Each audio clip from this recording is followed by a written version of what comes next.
Oh, are you looking for a different kind of podcast? How about informative and clean? It will make you laugh.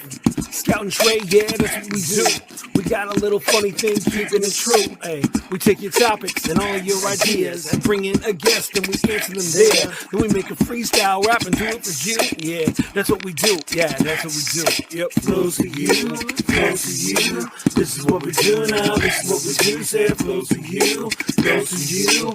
This is what we do now. This is what we do. Say it flows to you, flows to you. This is what we do now. This is what we do. Say it flows to you, flows to you. Hey guys, welcome to the show. I hope you're having a great day. Welcome to Flows to You. Got an awesome guest today. How you doing, Ben? I am doing great. Yeah, I'm glad we get to talk. You were on the show like forever ago. Different backgrounds and different skill sets. So We finally figured out. Can you believe it was technically 5 years ago?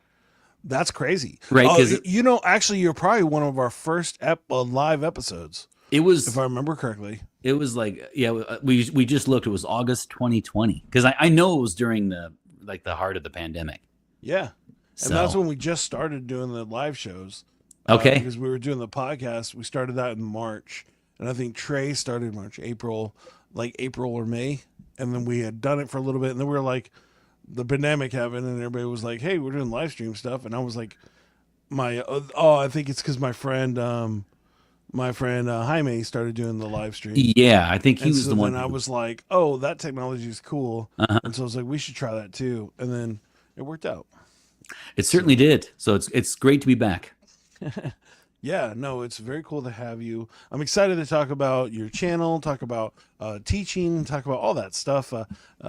It's pretty cool to be able to talk about all those things, even your book, which I definitely cannot say the name of because it's in Spanish. No problem. In San Antonio, you think that I can order sick taco, but other than that, that's pretty much all I can do. And I can say la cucaracha en el pelo. Okay, so I mean that's close to the book title anyway. So yeah. So that's what I got. I can throw those into rhymes sometimes, but that's pretty much all I got. And I spent like 3 years in Spanish class. You think you'd learn something, but that's how it is. Well, when you can freestyle bilingually, that's pretty cool. I can be freestyle with 4 words or 5 words. I mean, there are some ones I know that just because I live in San Antonio. So, but yes, that's fun. But anyways, it's nice to have you. So one of my things I asked you about is what one of your favorite bands or albums is. Yes, you said it was Meshuggah. Obaze? I can't say that. What's the name of that? Meshuggah is the band, and it's Obzen is the Obzen. I got close. Is the album. And nice. It's the one for those of you guys, if you're metalheads out there, it's the album cover everyone recognizes. It's like this androgynous person who looks like meditating in like a lotus position. So it's kind of it's a famous album cover. Could you even like, if that were to come out today, would it even be an androgynous person? Well, that's true. I'm just wondering, like, because you know how shocking things were then, but now it'd be like, oh, that's just a picture of my neighbor, Bob. Well, and actually, the reason why I hesitated too is, I mean, I guess it's clearly a guy because his shirt's off, but it just kind of looks different.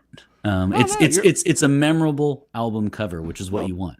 Totally understand. Yeah, I mean, especially then, they just had the they had like on the return of the Nirvana album, it was time for the Nirvana kid to sing again. Yeah. Like, he saw that he was trying to get on the cash cow there. It's like, come on, dude. Yeah, like, that was really bad. You're a kid. That's not how that works. That's not pornography. Well, not only that, but his parents. Somewhere somebody signed a disclaimer, right? Yeah. So he has no legal ground there. That was pretty random. So I do have a quiz for you. Let's hear it. It should be fun. There's no right or wrong answers. It's just the best answer for you. Okay. And because I haven't set up a new one, it's time for Trey's quiz. Yeah. I need to make one of those new ones. Here we go. All right. Okay. Now, do you think you can handle this mind-bending rhythms and existential dread of Meshuggah? Well, take this quiz and find out if you're truly the future breed machine material or just a poser lost in the odd type signatures. All right, here we go. Number one, you wake up in the morning. What is your first thought? Is it A, what a beautiful day? B, I should probably drink some water. C, I'm a fractured soul shackled into the void, doomed to exist in a swirling vortex of mechanized torment. Okay. Oh no, we lost him. He'll be back. Well, guys, I hope you're having a great day. I've never had somebody edit themselves out of the quiz. You know how they mute it if you do the music? He just muted himself from the quiz. You were just like, I'm not doing this quiz. No, it said something is wrong. I hope it doesn't happen again. I'm sorry. Yeah, it's weird. funny. It's funny when that happens. Normally they're muting you out because you're playing bad music or you're playing copywritten music. You must your face must be copywritten. Exactly. And they're trying to up the irons. So I said B is close, which is the water, but I'm going to go with C. Okay. Yeah, that's fair. So that's fair. Mine is why do I have to pee again? Usually with the first thought process that I have in the morning. Or how can I get back to bed after I do, maybe? Yeah. Well, no, normally I wake up, my daughter, hopefully, I guess my first thought is, please don't tell me I woke her up. Because it's like 7 or 8. And if she wakes up, she's not going back to sleep. Right, yeah. And so I kind of don't want her to wake up for like 2 hours so I can actually get things done. And so, yeah. All right, here we go. Number 2, you're at a party and someone hands you the aux. What do you do? A, play something fun and danceable. B, throw on some classic rock. C, blast 9 minutes of polymetric mayhem at 260 BPM while staring into the abyss. Yes, not only that, but I'm so happy and impressed that you worked polymetric into this quiz. So I have just on that alone, I have to go C. You're welcome. Yes, that sounds a good one. All right, here, number 3. Mine would be, I would just start rapping. Either if you really want to know my answer, I would just be like rapping. Sure. Your ideal drumming style is A, the simple and groovy, B, fast and trashy, or a 4/4 beat that actually is 17/16 layered with a ghost snare from another dimension. It is definitely 17/16, and it is a 4/4 beat by the God himself, Tomas Haka. What is it about that kind of music that just really drawed you to it? Like, you know what I'm saying? Like, here's one response to that is somebody said recently, I kind of like it, which is like, Meshuggah is to metalheads what Tool is for, whatever genre you'd want to say. I don't know if Tool is really metal, but like industrial, I don't know. But like to me, Meshuggah is like the extreme metal version of Tool. They're very technical and they demand so much of themselves, right? That they're just playing way beyond what the audience expects. Those guys are crazy talented. Yeah, that's fun. I said it as a person. I'm like, when it comes to rap, I had to like freestyle is not like in my brain.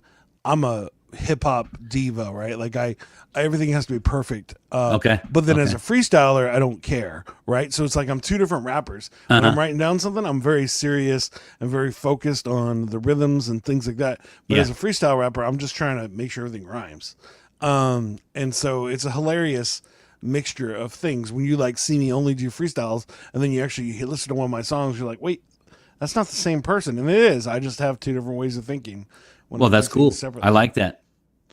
That's cool. Oh, that's cool. That makes it so for you. It was just the intricacies of it. Like you already like that kind of music, and then just the professionalism of expanding your brain is even cooler. Exactly. So it's like it's just so cool because like they have these out there lyrics, then they have this incredibly technical music style, and then they have a vocalist that you can like. He's raspy, but you can understand him. So one of the terms that you would like is in metal. They talk about Cookie Monster vocals. Yeah. So like Cannibal Corpse and some of those bands actually. A lot of death metal bands will have Cookie Monster vocals, right? We'll go like, and you can't. Yeah, they could just almost. I went to one concert and I just told my buddy like, this person could just be saying anything, and we wouldn't have any idea, right? I remember the first time that I went to a Christian death metal band concert. And so they're going, Jesus, Jesus, yes, I love him. But in the death metal voice, and you're like, I don't know how to take this. Yeah, it's kind of a mesh of. So Meshuggah's cool because he's got a very distinct growl, but you can understand all the words that he says. So to me, it's like a perfect mix. Yeah. What's up, Saul Paul? Saul Paul says, Two Brain Scout, it's official. You're twice as smart. We get it.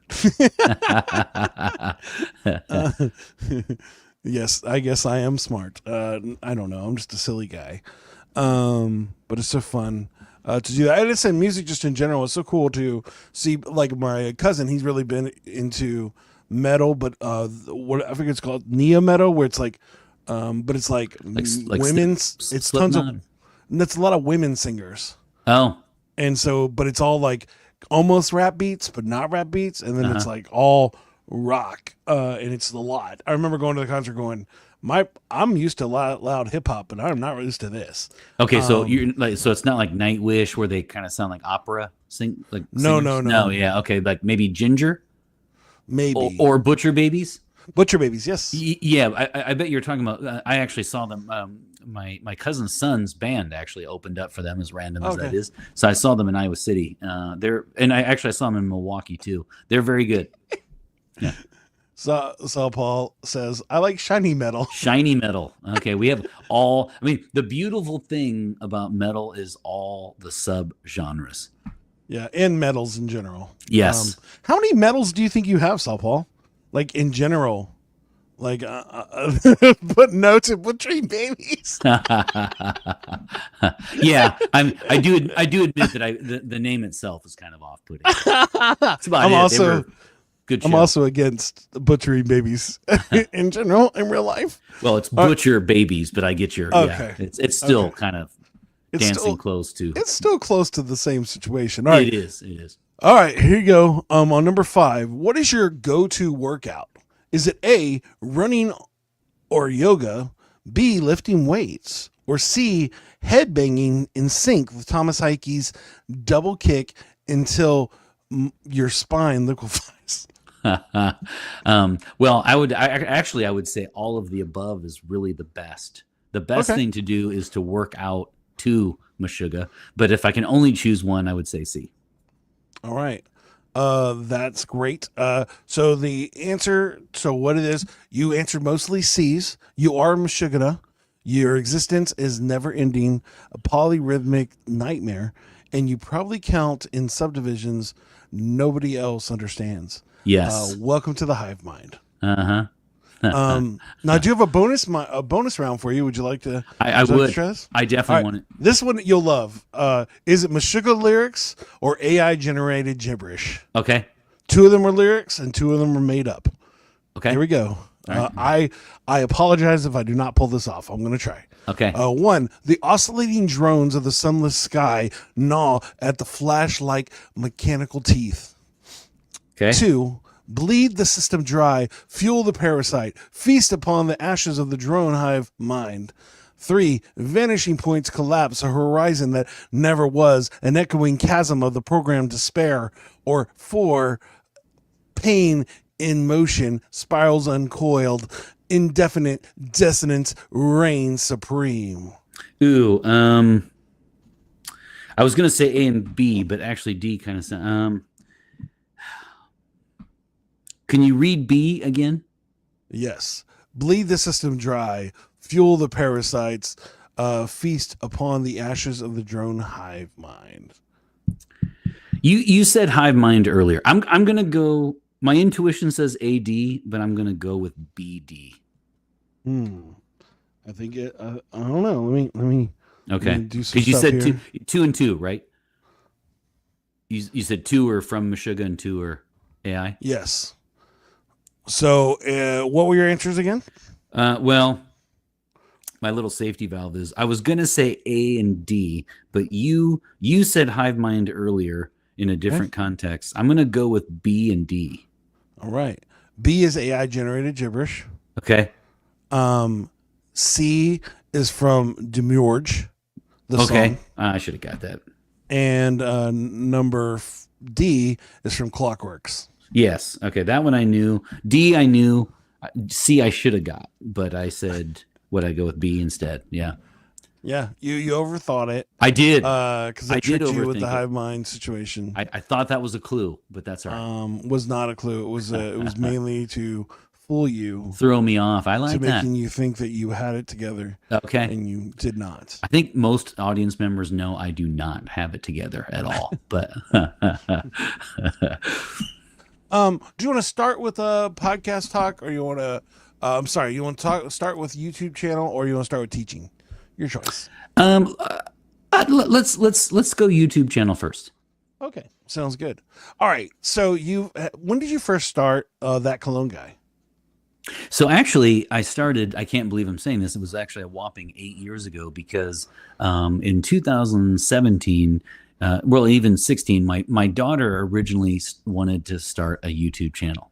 So she started a channel called That Music Girl originally. And it was changed to Natalia V later. Her name is Natalia. So she did That Music Girl, and I used to edit the videos, and I got used to it, right?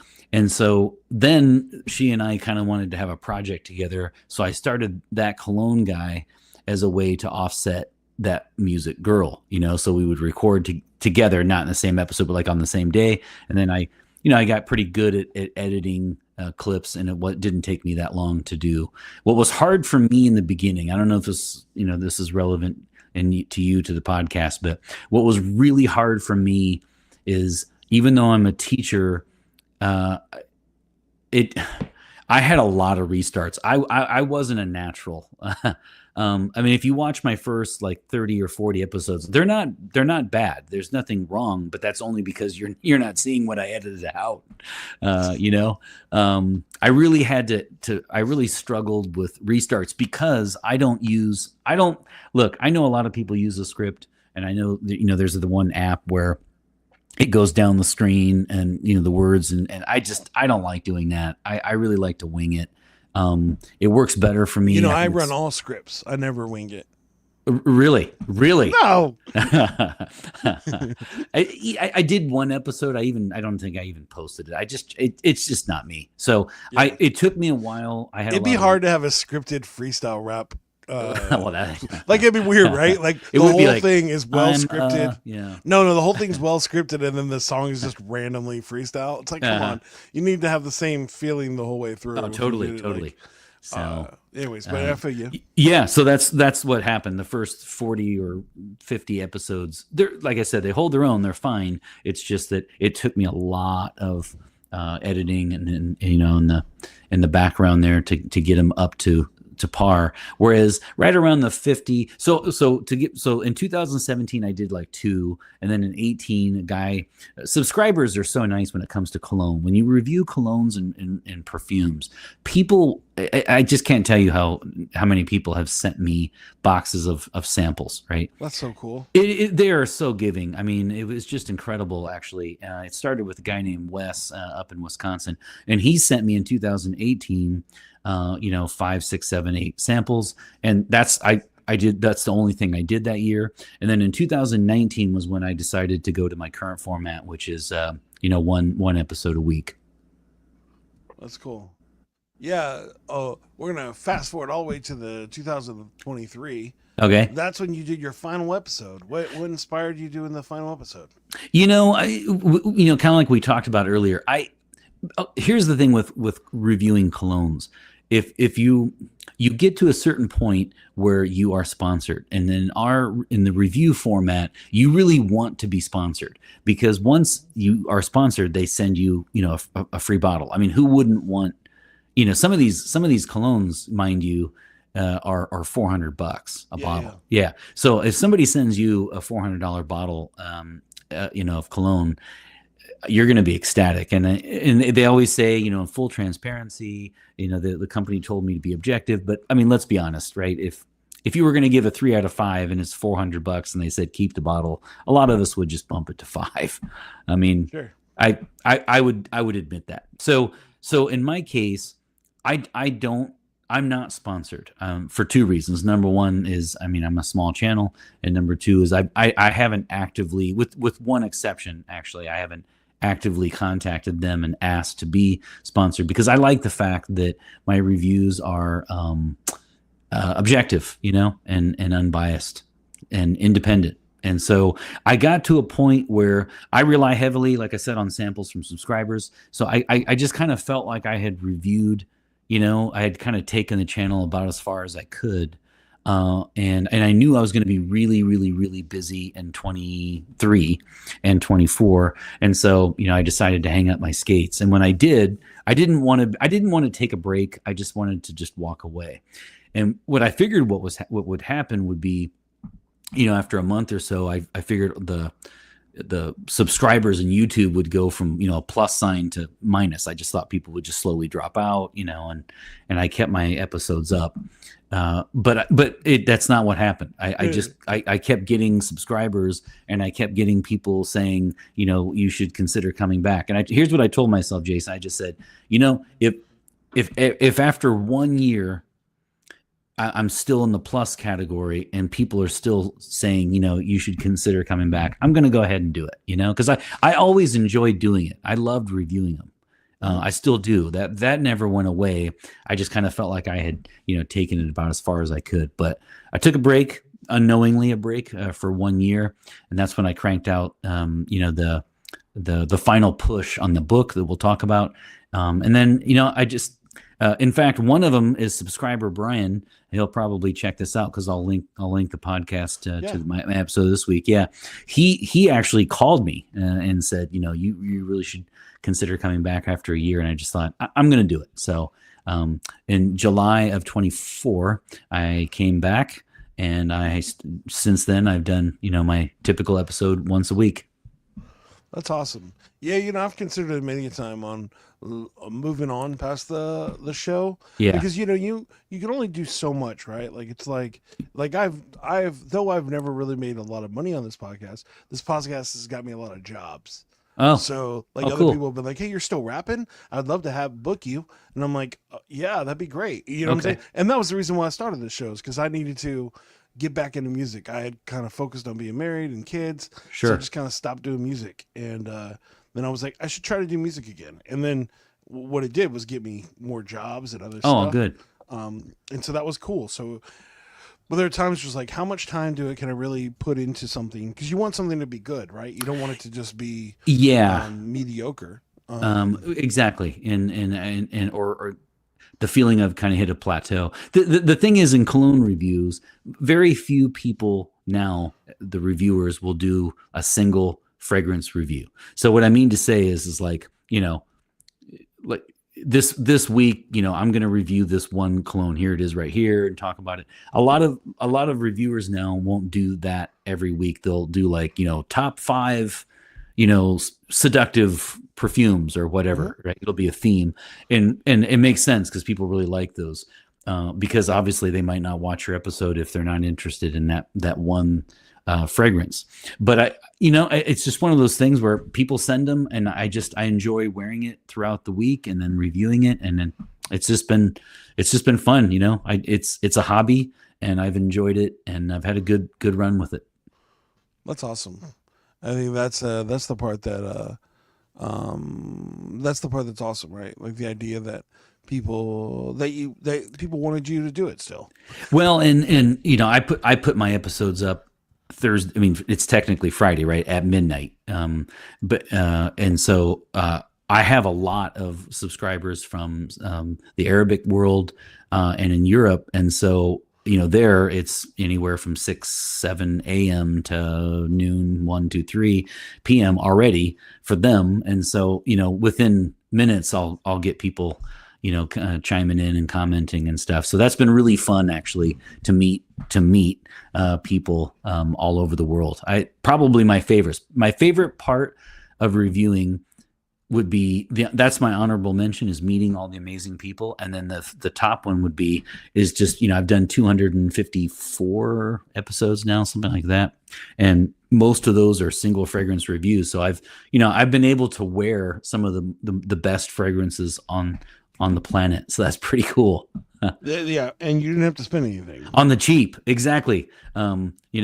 And there's a guy, a great guy named Dr. Goo. His name's Darius, but he goes by Dr. Goo on YouTube, and his channel is Locked Sense, LOC''D Sense, SCENTS. He's an incredible guy. He's also a reviewer, totally genuine. Highly recommend his channel. And he's another one. He'll just send me every once in a while this huge box of like 15, 20. And when you only do one review a week, that's like, that's 20 weeks. Yeah. So that's the reason I'm a guest on, the last guest of the year was my friend, Nelly Van Sickle. And he's a pastor, but he has a podcast where he talks about, ghost and cryptics and stuff. And he said that, he went from like having 100 people listening to the show. And then somebody else that he, named on his podcast, listened to his podcast, and then named him on his podcast, his real famous podcast. So now he averages 5,000 people. But it was just because the other creator appreciated what he was doing and threw him a bone. So it's so cool that another creator would be like, nah, here you go. I have all this extra stuff. Might as well give it to you so you can make stuff, which is cool, which is also pretty cool because it's you're doing the same thing. And the idea that somebody would still encourage you to keep going when you're really the competition. Exactly. It's a dog eat dog world out there. And when it comes to the reviewers, a lot of them, they do cut you off at the trough. They really do. And so he's different, and he's a genuine guy. And I couldn't agree more with you. It was refreshing to see 2 or 3 reviewers really reach out, and we did some collabs and stuff. So it's been a lot of fun to make a lot of friendships, really. That's cool. One of my big dreams was to get sponsored. And if this happens, I'll make sure I have you on the show again. Okay. Once I tell you this, you're going to be like, yeah, why didn't you have that now? Was to get sponsored by Goldbelly. Okay. Have you ever heard of this website? Yes. And so where you can get you can get super famous food from anywhere, with dry ice shipped to your house.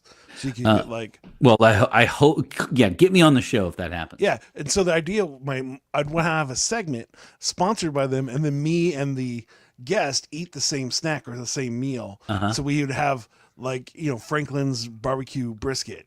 Okay. And you would get it shipped to you, and I would ship to you. We get it the same day, and then the day of the show, me and you would both heat it up, and we'd eat it together. Okay, I'm on board for that. And remember when I told you I have not requested contacting any companies to be sponsored, with one exception. And one is there's a company called Amouage, and they're in Oman, the country Oman, and they are niche, meaning high, very expensive, 300 to 460 a bottle. Sure. And I reached out once, pretty much in the beginning, and they contacted me, and they're like, okay, send me your stuff. And then I never heard back. So it was fun to dream a little dream, Well, yeah, I laugh because I do festivals now where I run a booth, and so I have to send the information to the people. And then first they're like, I don't know if this is very interesting, but my one festival I do on an annual is Austin City Limits. So then when I actually show footage from that, then they go, oh yeah, we definitely want you. I think, didn't you, was that the one that you put on Facebook, or you had a little, yeah, I saw that. So it looks cool. Yeah, no, it's fun. I said I've got to do it for the last 5 years. Saul Paul, who was on the comments, he got to come with these last year, where he it was cool for him because not only did he perform with me in my little booth, he also got to perform on the stage because he's nationally famous. But he just didn't have a booking that year for the stage, and he was like, I would love to if you want. I was like, hey, I know you don't need to, but if you want to work on the lowly booth with me, you can. He was like, I'd love to do that. And I'm like, sweet. And then then he got a call and was like, "Hey, we want to have you for both weekends." So he got to like perform on stage and do the stuff. So it's pretty cool for him. Oh, that's awesome. So, but it's so cool, like the idea of those things. But yeah, it would be fun to have like sponsors and stuff to create things you like. It really would be. I mean, I have no, like, I can sit here and say, like, I'm happy that my channel is independent and unbiased and objective. But I mean, you know, there's no judgment to people who are like go the corporate route and just get. You could go sponsored from things that aren't cologne. You know what I mean? Yeah. Like something that somebody that has cologne would also do. You know what I mean? Yeah, that's true. That's like, true. Especially with your sweet beard, maybe you can get a beard oil company to sponsor you. I was saying though, in the one picture I had, you know, I let it. It was really fun because I'm on sabbatical right now, so I'm on a break. So like, and even when I was teaching though in 24, twice I just let it all go, and it was really fun to do that. Yeah. I ever since I let my beard go, I just stopped. I like it this length, and now it's my look. I used to be clean shaven for many years, and then I had a goatee for a long time, and then now it's just the beard. The only issue with the beard is the gray in it. Yeah. And but because I live stream all the time, if I were to dye my beard, it would be useless. Everybody would know that I'm dyeing my beard. You know what I mean? Yeah. I don't know how to take that either, because I just saw somebody today who had not seen me in a long time, and the last time she did, it was my beard was full, and she's like, "Oh, I liked it better then because you look like Santa Claus," and I was like, Is that good to look like Santa Claus though? I got to be Santa Claus this year for a few nonprofits. Okay, well maybe. And but dude, there are guys that make a full entire living just from December. Just like they make like $60,000 in that month. They're retired, so it's just not on a the big Santa deal. Claus look. Just on the Santa Claus thing. Okay. And so they spend their whole time getting ready for that time. They're booking stuff, right? But that's literally their job. And most of these guys are older dudes because they're like, they're in their 60s or 70s, and so yeah, because they have the sweet white beard. Yeah. And then like retired anyways. I mean, there's a there's a thing called Santa Camp where it's a full thing where guys go to train to be better Santas. We need to do a documentary on that, actually. That's how I learned about it. Oh, okay. I was going to say that Santa Camp just seems like it's got documentary written all over it. Oh, so. it was an HBO Max documentary, I think. Okay. Well, it is very entertaining. In that one, they had like a black Santa, they had a trans Santa, they had a regular. So what they did is they to make the documentary more shocking, right? They took a bunch of normally not Santa options and asked the Santa camp to take them in. All of these very white dudes had to then deal with all this, and they were super like they were super like into it, accepting that you didn't like. I expected way more hate from the people. And honestly, I learned this lesson. I do kids music now. And I go to this thing, it's called the Children's Music Network. And it's a big thing in Boston. And a lot of the people have been in it for years, right? So I come in, and I'm a rapper, which is not a normal thing. And then there's a few people like my friend Saul Paul or other people there. But you can see it's very older and white. But then you see these new people doing children's music, because at first children's music was very old and white, because those are the people that had the time. There was no money in it, and so people didn't spend the time. But it's awesome how accepting those people were. And the same idea as that Santa camp thing. It was like so accepting the idea of these situations. No, that's great. I'll have to check it out. Yeah, it was a good show. I enjoyed it. But so you mentioned it now, and I was trying to decide if I was going to talk about the book or the sabbatical, but I guess I'll mention the sabbatical. So you're actually you're a professor of what now? So I'm a professor of I teach Spanish and Portuguese. Okay. And then but my title is Spanish linguistics. So when you major or minor in a language at the university level, you eventually go one of two ways, right? One is the literature route, where you'll read, poetry and novels and short stories. And then the other one is the social sciences route, where you'll look at different components of language and how they're used in Spanish. Yeah. So for example, like one would be phonetics and phonology, right? So like the sounds of the language. Another one would be syntax. So that could be anything from just like grammar or anything from like this from sentence structure. So they're very different, and that's kind of fun too, right? Because my colleagues, half of my colleagues are literature people, and then other half of my colleagues are social scientists. So it's a lot of fun. That's awesome. And so how long have you been a professor? Ooh, wow. How long have you been teaching? Well, I've been a licensed teacher for 31 years. Believe it or not, dude, I know how it feels. Man, it's weird saying that, Yeah. I know. A licensed teacher. When people are like, "How long have you been rapping?" And I'm like, 25 years. Oh, good Lord. Yeah. When you hear it yourself, you're like, and they just look at me like, "Wait, yeah. what?" Because in my mind, I'm 31 years old, right? So like in my mind, it's impossible that I've been working as a licensed teacher for 31 years, but I have. And so, and then I've been a university professor for 19 since 06. Oh, that's cool. Was it? Oh, when I was in this is random, but is it Illinois? No. When I was in Chicago, I was in Chicago earlier this year. Yeah, Illinois. Okay. For the Children's Music Network conference. Uh-huh. There, I met a dude who was a college professor for Stanford, and what he does is he teaches music theory. But what he's known for, his name's Dr. Microphone.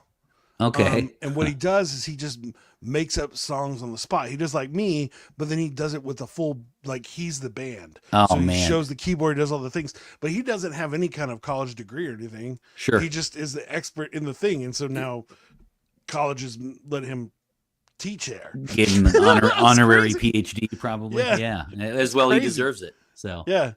And he does it for like 3 or 4 different colleges. Mr. Microphone, I like that. It's Dr. Microphone. Sorry. Oh no, Doctor. Okay.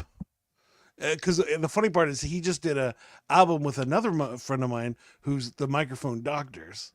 So I was getting confused on. Yeah, I was going to say. So Dr. Microphone collabed with the Microphone Doctors. Yes. Dang, that's quite a. And it was a pretty hilariously awesome album. Sounds like it. It made me very much laugh.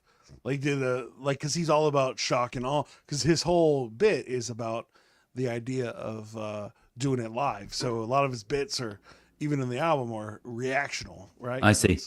There's a spot where he does Old MacDonald, but they just does the wrong noise. And then the kids get mad at him because he's like, Old MacDonald saw a dog, and the dog went, wah, meh. No, and then the kids go, no, it's a baby. He's yeah, like, I was going to say, I could see the kids. I'm the songwriter. I decide what it's very funny. I bet some of his clips on his YouTube. name is Dr. Noise. Now I got it. Okay, I will check out Dr. Noise on YouTube. Or the Microphone Doctors. Okay. Both of those will get you to the same place, which is their new album, which is very entertaining. Okay. So anyway, sorry, I got distracted by that situation. No, there's no. So 31 years you've been doing this, 19 as professor, which is cool. How do you get so the one thing I did thought when you were asking about the sabbatical, when you were mentioning the sabbatical, it's like most people don't understand what it is. And I think I made their joke was like, oh, it's not just a vacation. Yeah, right. Well, and it comes from like the Sabbath, right? The day of the rest. Mm-hmm. And so, people definitely think that it's a sabbatical is rest only. And it is partially it is for rest. So how it works in most universities, like the one I'm at, but the norm is that you qualify every 7 years, and you can either do a semester of full pay or a full academic year of half pay. Oh. After the 7 years has passed, right? And so what is it? A sabbatical. You have, when you fill out the request for it, you have to say what you're going to do. So our job really has 3 components, right? One is teaching, one is research, and one is service. 99% of the world just thinks we teach, right? They think we just walk in and teach 2 or 3 classes and then just 3-drink lunch, and we have patches on our elbows and pipes, and we just go home after that. And of course that has nothing to do with what we do. So I mean how we spend our time. And so much of what we do is behind the scenes work and research, and you get behind in that, right? Because it can go on forever. So a sabbatical really is kind of a nice way where you do not teach, but you're able to work on these projects that you're usually running behind on, or you want to propose. And so when you fill out the form to do a sabbatical, you have to say what you're going to do during that time. And if you do what you said you're going to do, you're highly likely to get a second one after 7 years. If you just completely do nothing, then you might not get a second one. Sure.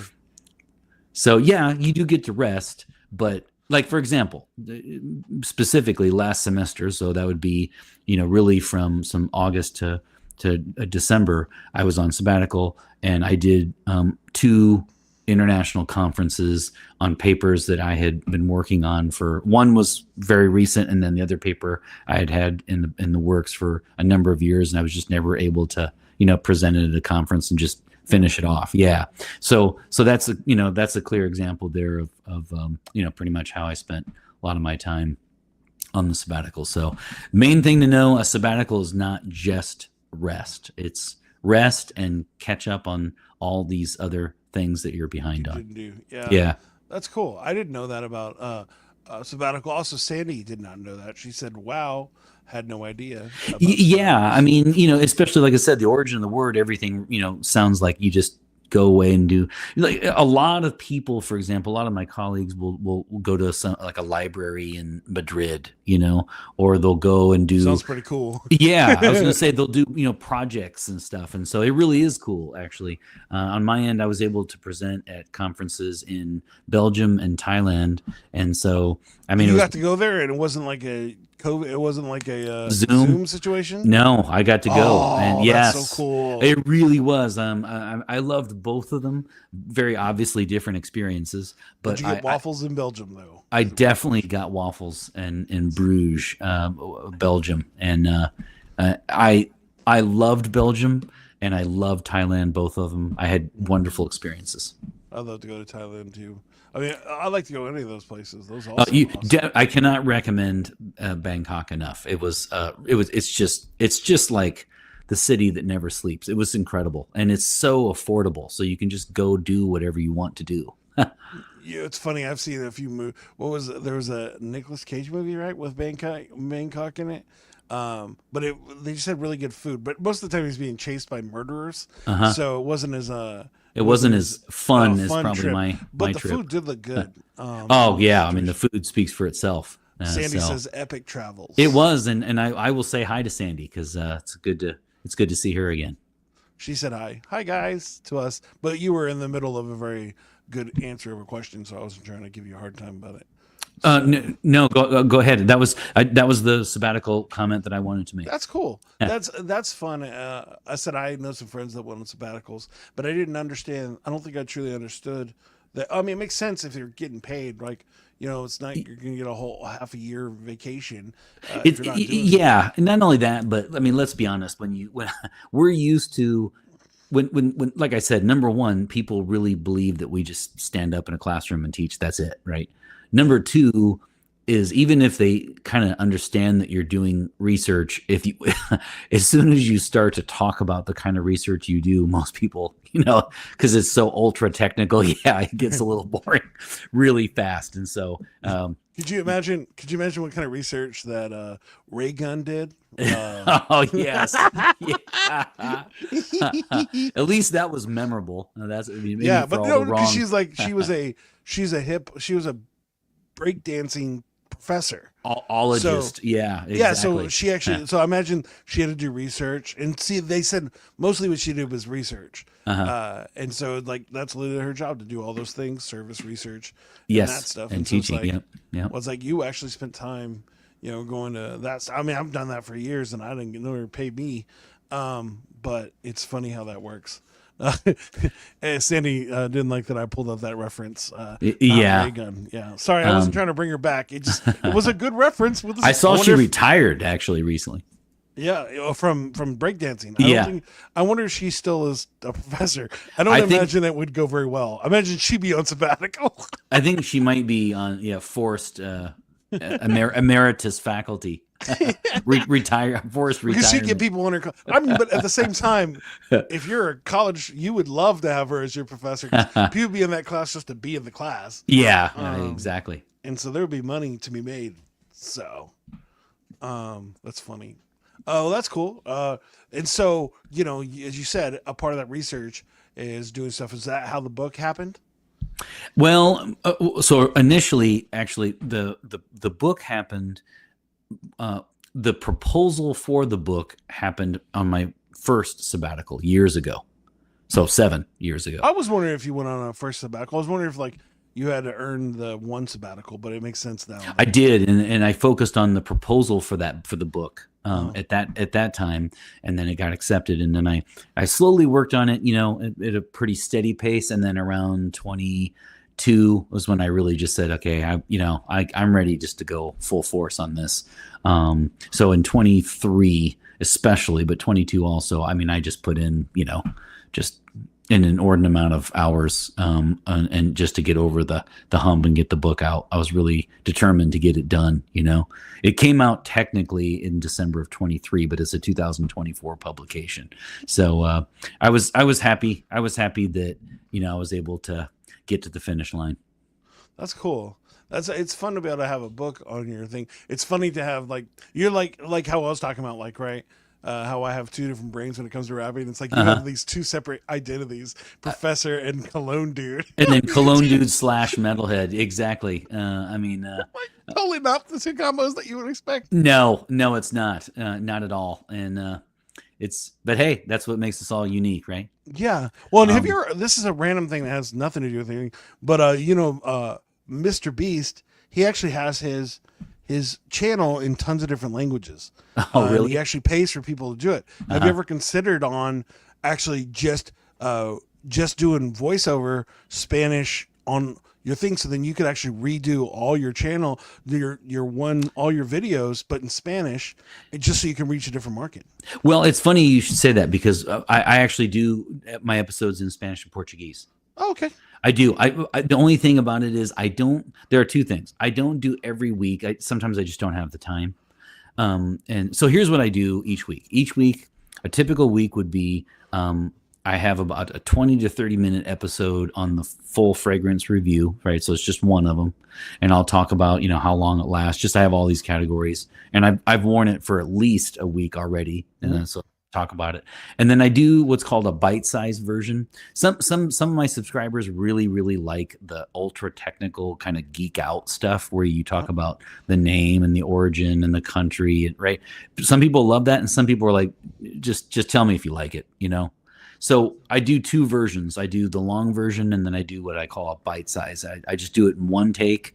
If I slip up or something, I just keep going, and I do it in 4 minutes or fewer.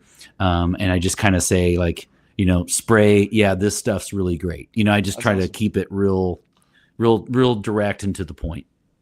And so you do that in English and in Spanish? I do those two in English. And then if I have time, I will do the reviews in Spanish and Portuguese.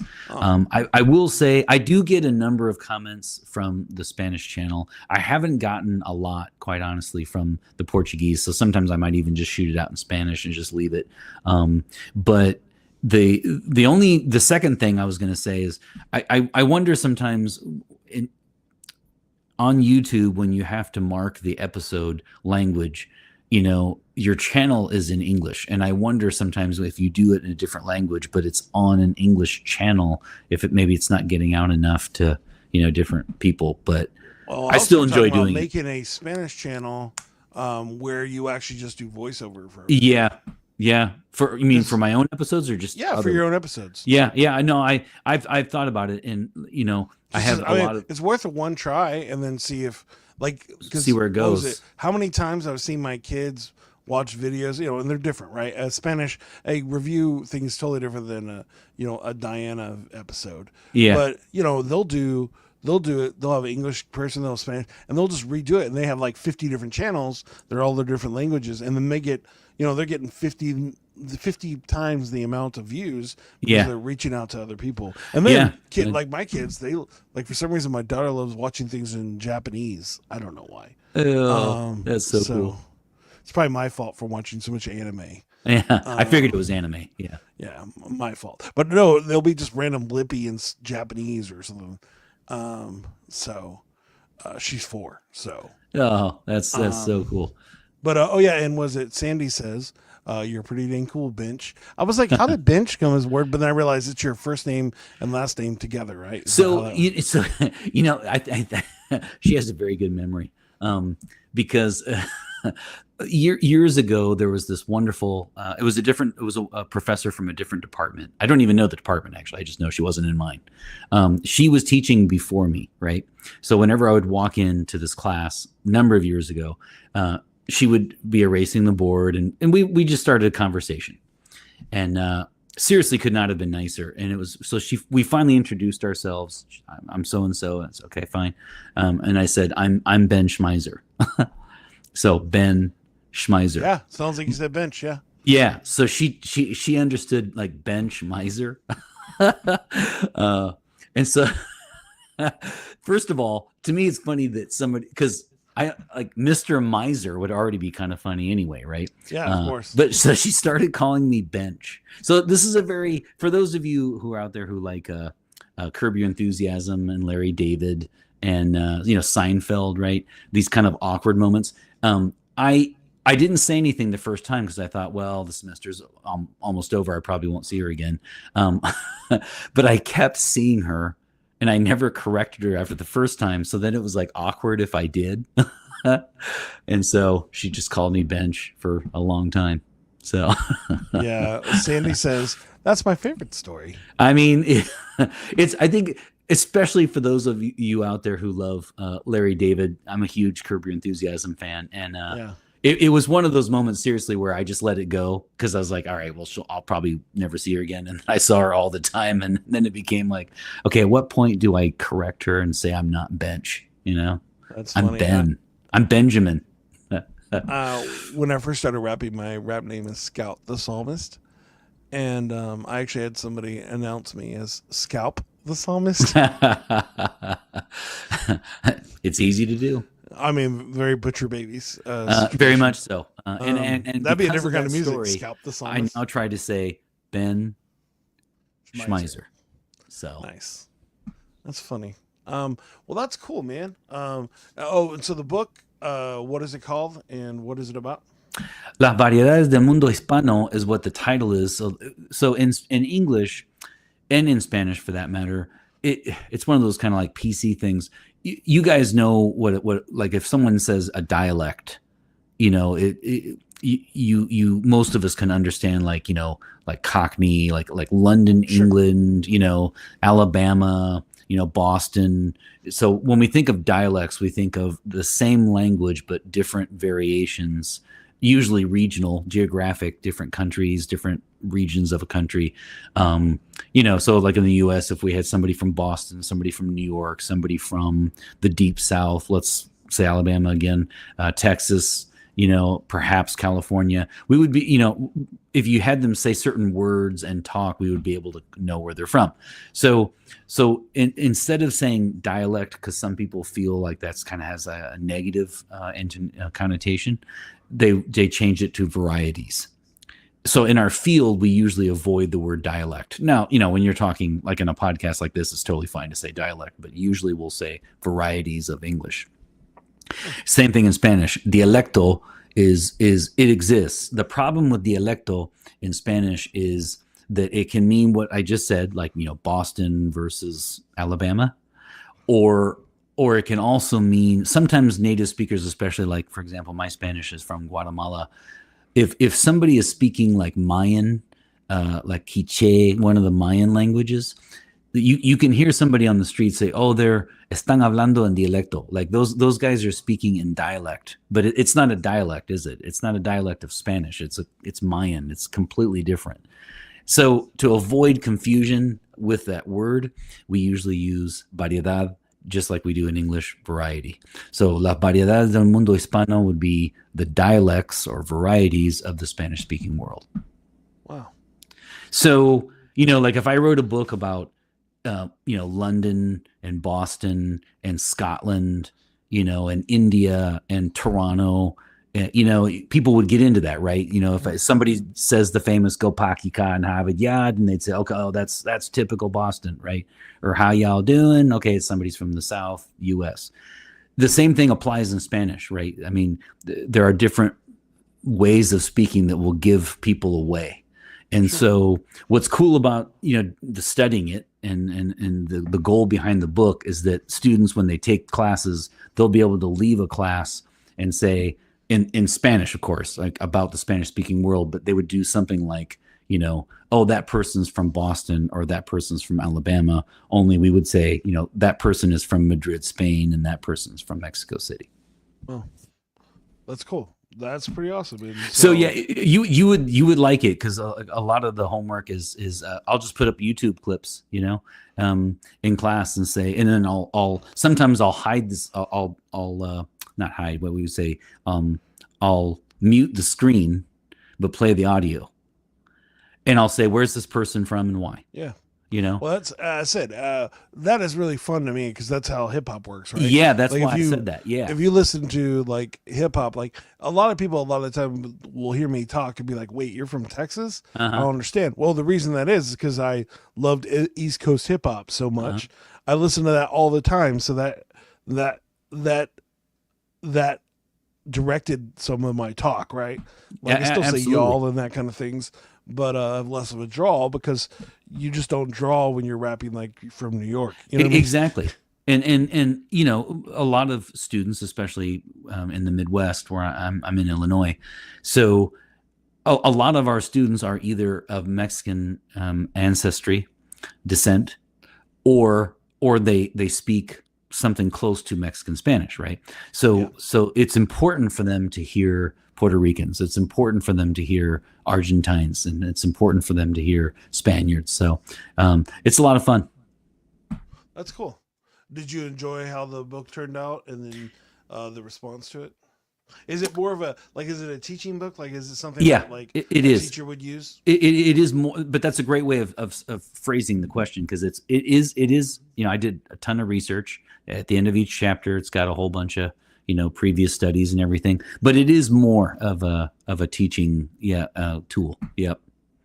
Which, is I mean, honestly, for book sales, I assume is better because you can get a organization to buy them compared to just a regular person, right? It can be better. It's just that, a lot of people don't really use textbooks anymore, like the traditional textbooks. What I mean? I'm kind of an old school in that sense. But I'm happy. I obviously, when you do academic research, you certainly don't do it for the money. But I am happy that, it was a big publisher, and the copy was requested by the Royal Academy of the Spanish Language, which awesome. It is. And so that was cool. Like, in the summer, I sent off a copy to them, and it's in the library, and that was really fun for me. So it was really gratifying to be able to get the book out. As far as like sales, I'm happy with the sales. The only thing that I was a little surprised by was like, I kind of thought that once it was out, like, bookstores would, we were talking earlier about reviewers being a dog eat dog world and stuff, but I was a little surprised by, how authors, it's the same kind of world. It's ultra competitive and, so I was a little, that was new to me because this is my first full book out, but it was, oh man, I really enjoyed writing it. And then now this is next week will be the second time that I've used it in my own class. So it's a lot of fun. Pretty cool. Yeah. Do you get if you use it in your own class, you get to like make your students buy it, and so I then do. you get sales that way. Nice. Well, okay, hold on. So for those of you out here who sometimes every once in a while someone will say, "Well, that's not fair." So here's my compromise. Okay, It's not. That's fair. and I'm gonna toot my own horn here as not giving in to not being a raging capitalist, because so my book is available digitally through the library. And so I have the option to make the students buy it, or they can, if they want, they can connect that way and get a free digital copy through our library access. And so I did approve that, because it is funny, right? Because the librarian was like, do you want to just block that so they have to buy the physical copy? And I was like, there's a moment where you're thinking about that, but nah. I know what it's like to be a starving undergraduate. So Was it two of my favorite things? Which one am I going to say first? Oh, Sandy says, how many variedades are there? Can you put a number on it? So each linguist, of course, like all academics, no one agrees. But there are, so my book, great question, because my book actually concentrates on what are called macro varieties, or like the real big ones, the macro variedades. So I talk about Mexico, of course. I also include the U.S. The U.S. is the fifth largest Spanish speaking language in the world. Spanish speaking country. There, I got it. And then I also looked at Central America as a whole. So that'd be like Guatemala to Panama. The Caribbean, and then I looked at Chilean, so the Spanish of Chile, and then I looked at the Andean region, which would include parts of Venezuela, Colombia, and even into Bolivia, and then Peru, and actually and Ecuador as well, and then I also had Paraguay, and then I had Argentina. So those are the big ones. Wow. That's pretty cool.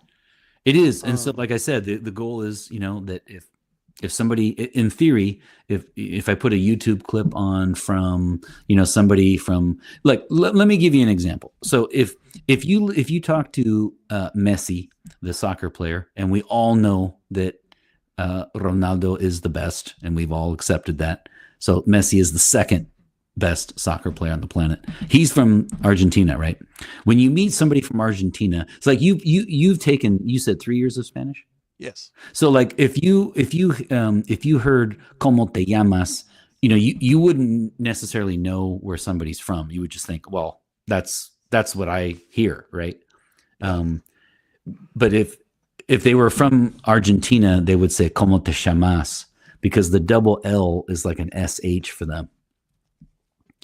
So, if I say like "me llamo," my name is, Jason or Ben, they'll say "me llamo." So it's a real distinct variety. And like I said, I think that it's kind of cool that if you watched a YouTube clip on just a random person in Buenos Aires and you heard him say that, then you automatically know where they're from. Even if the screen is muted, then you can't tell where they're from, right? But if you just hear someone say, "Ella, ¿cómo te llamas?" or whatever, then they're going to be from Argentina. So what you're telling me is that when you were watching Starship Troopers and saw Castor Van Dien on the screen from Buenos Aires, you heard his dialect.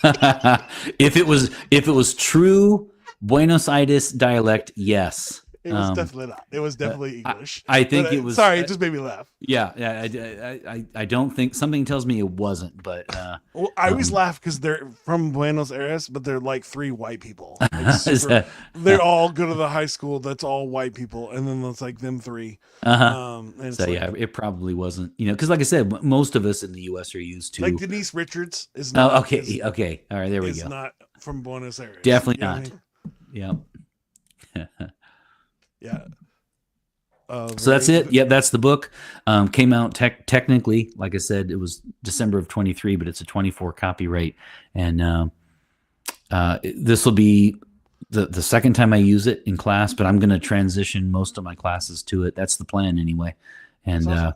oh man, writing a book is just excruciating. George Orwell said he wouldn't wish it on his worst enemy, and I'd have to agree, because it's such a thankless. You know what I mean? It's such a like a personal endeavor. You don't do it for the money, of course. And it takes just hours upon, years. I mean, look, it took me, 7 years. Yeah. Wow. Yeah, was it in one of my favorite Tom Hanks movies? It's called Larry Crown. You ever seen this movie? No, I'm a huge horror movie fan. Okay. And so almost anything that's not a horror movie, I probably haven't seen it. Yeah. So in that movie, I'm embarrassed to say that. But. He goes to a community college where it just happens to be that George Takei teaches there. Okay. Which, if you know Star Trek, you know who that is. And yes. He always references his course pack. So I just laugh. That's what that makes me laugh. It's like, it's stuck. I made this thing. You need to buy it so I can. So you can pay for it. I have to tell you, when the librarian contacted me and she's like, you can void this, right? You can veto it, and then they'll just have to buy their own copies. I was for 1 minute, I was like, yeah, I've worked really hard on that, but no, I chose to let them have access for free. It's only the right thing to do. Yeah, well, what you should do is have a signed version that you can charge. Yeah, there we go. Do you want to remember this dialect course?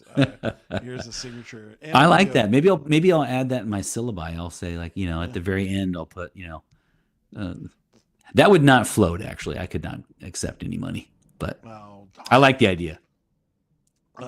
Yeah, you can't have a. Well, yeah, no, it doesn't work either. There's nothing there that you could work on that situation. So I'm trying to think of some way. Me too, but no, it won't work. So then you really did mess up, because the only way you could have legally made money was to not let them have it for free. Was to not let them, but I wouldn't do that. It's going to be good. I'm looking forward to it, and it's a lot of fun, to put something together over a number of years and be able to finally sit and actually, use it and have other people read it and buy it and check it out on Amazon and stuff. So it's been a lot of fun. That's cool.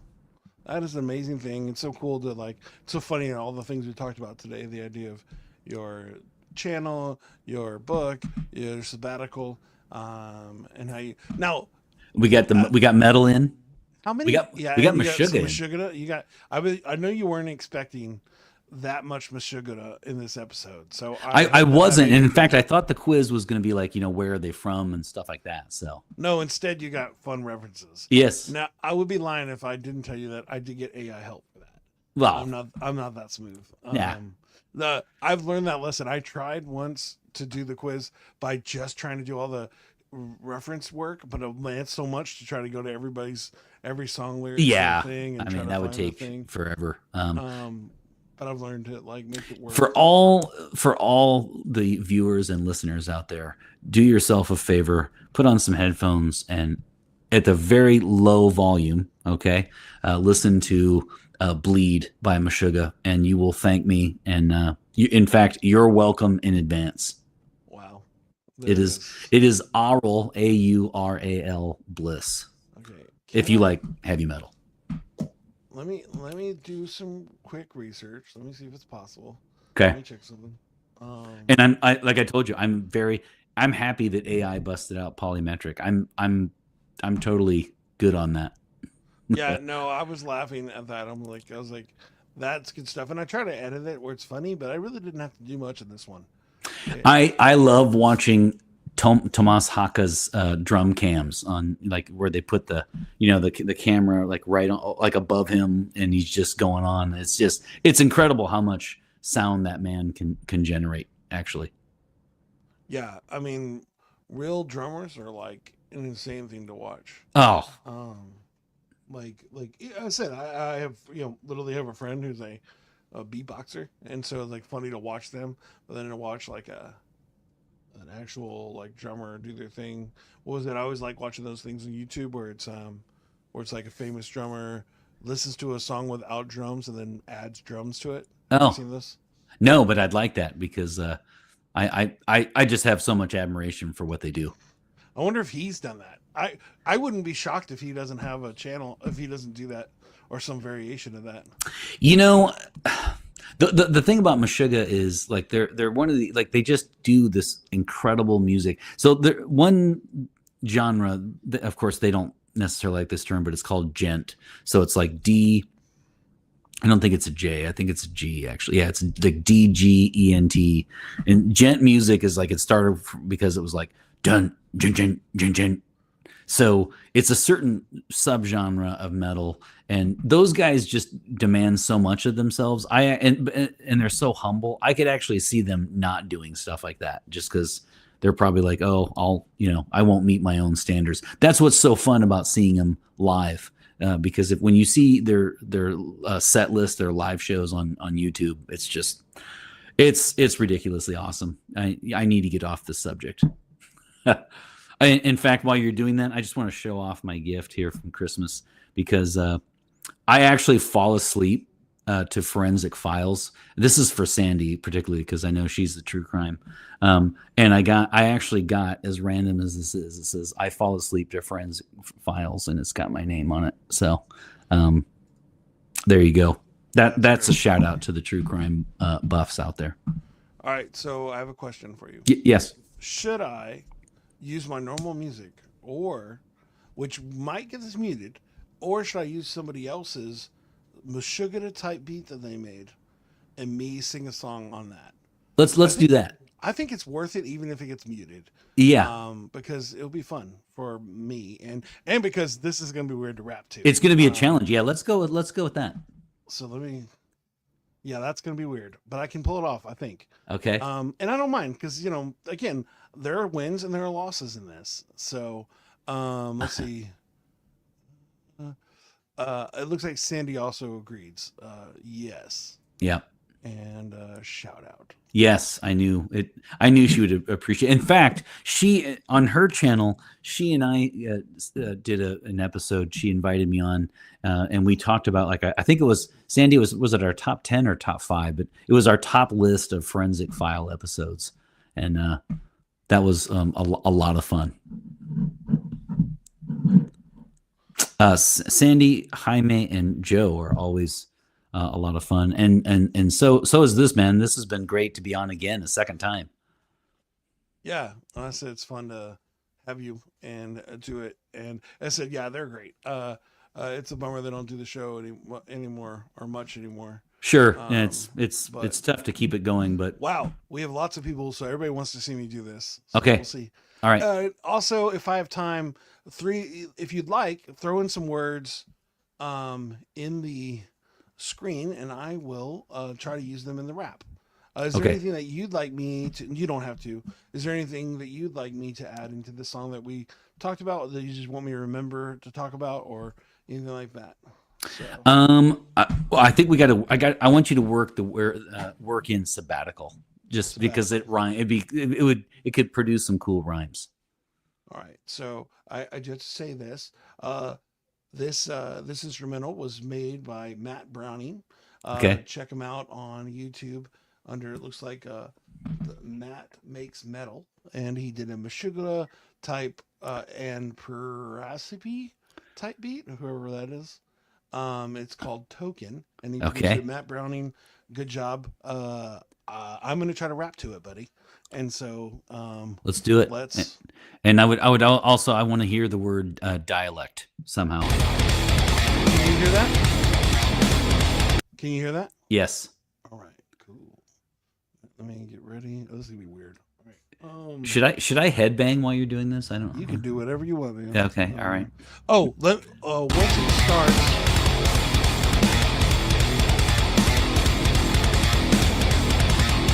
1, 2, 3, 4, 5, 6, 7. I'm standing there forever when I'm waiting like 11. How's the levels there? Is it good? You could turn up your vocals just a little bit more.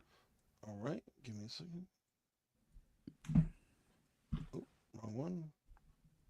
And then maybe turn down the music just a tad too. Try again. Here we go. 1, 2, 3, 4, 5, 6, 7. Standing here forever when I'm looking like 11. Is that better? Yeah. Yeah. Better. Let's go with that. I just wanted to make sure I had the levels right. Especially with this music, it definitely can't be too loud. This is going to be hard. Oh. And I guess should you rap like, should you go like dialect? I'll try, buddy. Sabbatical. We'll see what I can do. Well, let me Let's go. switch this so I can hear myself. Man, I'm pumped. I'm amped for this.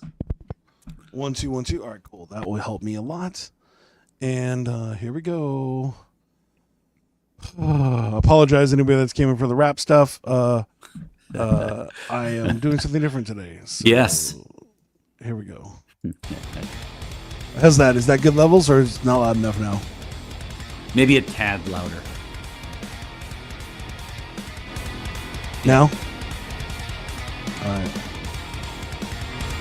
Now? Yeah. All right. I can talk about it like forever if I see. Talk about a sabbatical, I be waiting for me. I ain't defining all the rhymes that I'm feeling it gone. Now you're looking like forever and I'm thinking it, bro. We got that Cologne Guy, he get it gon' fly. I'm tripping like the middle of the city other side, but then I can't try. It's all the same, why? What am I gonna say and now I can't try? Ooh, you did it gone. I did it right. I did it here. Run the mic. Everybody, they got it hype. Then they say, that's what I like. Now, every single day up in the night, now I trip it up. Sit here like forever, man, I'm trying not to give it up. One day, we can talk about these dialects, so only if it's dialectos, I gotta let go. Now I got it like this, still I don't know, bro. It's like back in the Hamptons, and still I don't know show. Light flight, but now I step on the mic. I'm yelling out loud, and I be thinking, is it right? Is it wrong? Do I have to break it all to find? Sitting here doing things with that Cologne Guy, sitting there like, will he ever get the time? Will he ever see it with the sponsors on his fine? And we're eating Gold Belly, tripping on the middle like this was a riddle, out of control like the middle Lola. Now it's all, and now you hear the call. You want something else? Now I still can't feel them, y'all. And then they trip it up, they sit back and down. We're having all your kids with your book right now. And then you only see, too bad you ain't making that money only if you can't take your deck, sonny. And then you got your daughter doing her own show, no more, but now it's you still doing it, bro. You brought it back, react them facts better than that. If you say that it's something, then you still can't lack situations in attack. And I got two brains, I'm trying to rearrange the games that are insane. Same lane and dame, game. And now I got to take it forever, I'm run away. Can I really do it if I never get it gone? You want me in the middle, but I can only do that so long without busting it down. Exhaling, breathing, and feeling it now. Run around, run about like it's gonna be the cow. I get it like forever, I'm done with this now. Man. Oh, Outstanding. that voice is hard. I do an exhibit rap, and it kills me every time I do it. Well, I'll just say, in the words of Lamb of God, now you've got something to die for. So kudos to you for doing. I don't know how you have that kind of talent. I could not do what you do. I have no idea if was that even passable as a good something. That was great. Okay. Yes. Yeah, that's definitely not especially a rap too. I don't know if you did it on purpose. You probably did. It was the one where you stopped, your line perfectly right when it stopped, and then when it, so then when it picked back up again. No, I had no idea. You were right in. It was like I a probably wave. stopped because my voice was out of breath. So. Sometimes sometimes you can feel where the beat's going, but in that situation, I was just trying to hear it because it's loud, and it's like I want to make sure I'm not clashing with the rhythm.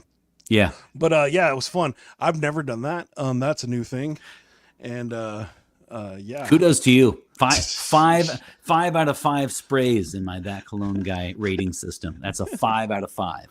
I'm glad that you enjoyed that. That was funny. I said something I knew I've never done before. And if it gets muted, I'll redo another one and send it to you. So something tells me it's not going to get muted. I feel it should be fine. It said Matt Browning said, long as we make sure we give him the shout out, which I gladly will. Yeah. You can also buy his beats anytime. If you're looking for that kind of music, hit up Matt Browning. It was Meshuggah-esque, no doubt. So Matt Makes Metal, if you want to check it out on Okay. YouTube. So just heads up to anybody that's looking. My one sponsor for the day. Thank you so much, Ben, for being on the show. I really thank you appreciate for it. having me on short notice.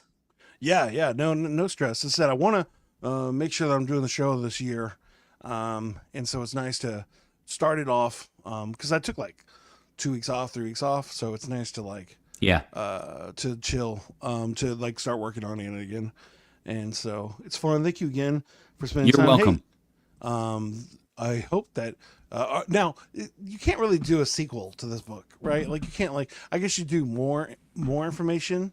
Well, you can't really do a sequel per se. Yeah, the closest thing would be because like Sandy was asking, because I focused on macro dialectos or like big macro dialects, like the big seven.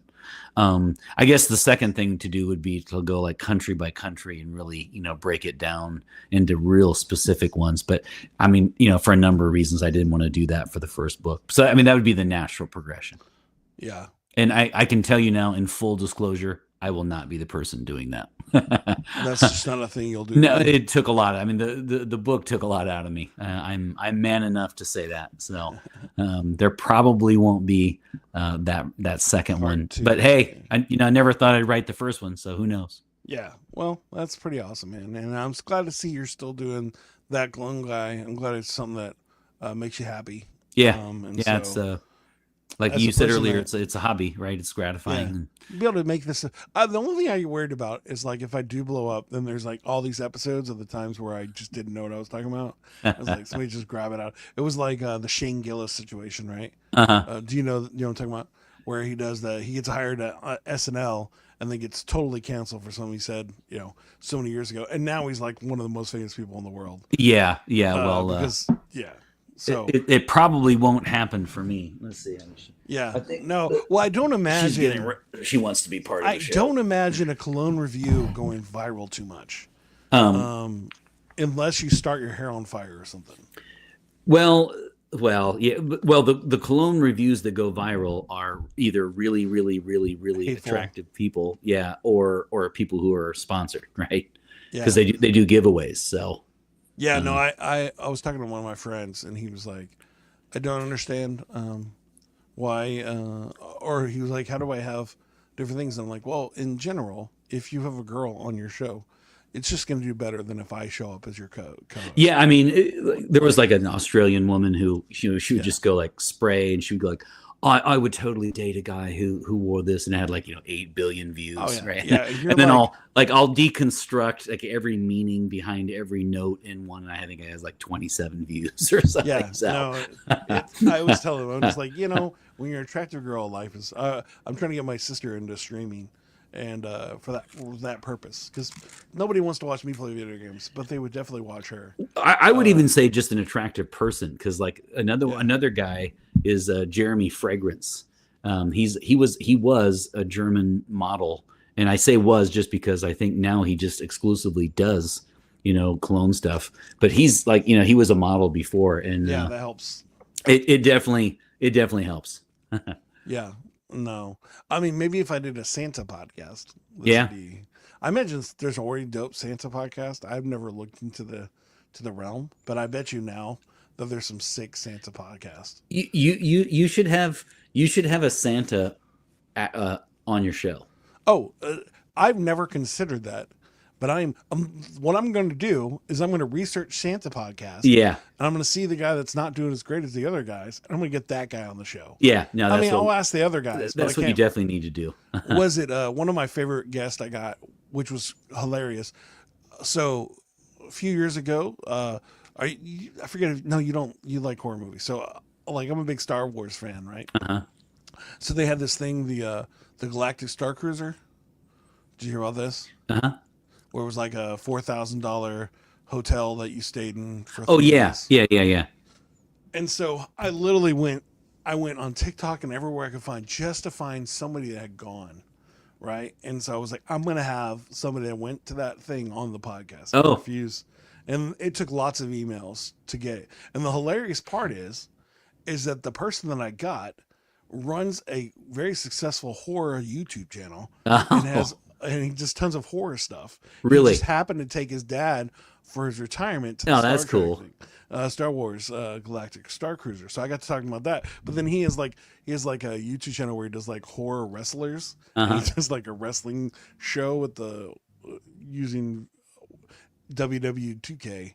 And then he That'd has other be stuff. And he has like a well. I really appreciate your patience because whenever I'm on the podcast, usually there'll be film or comic book references, and sadly, I can't usually chime in. But Oh, I tell you right now, my son, he's always trying to give me new ideas for the podcast. He's uh 8.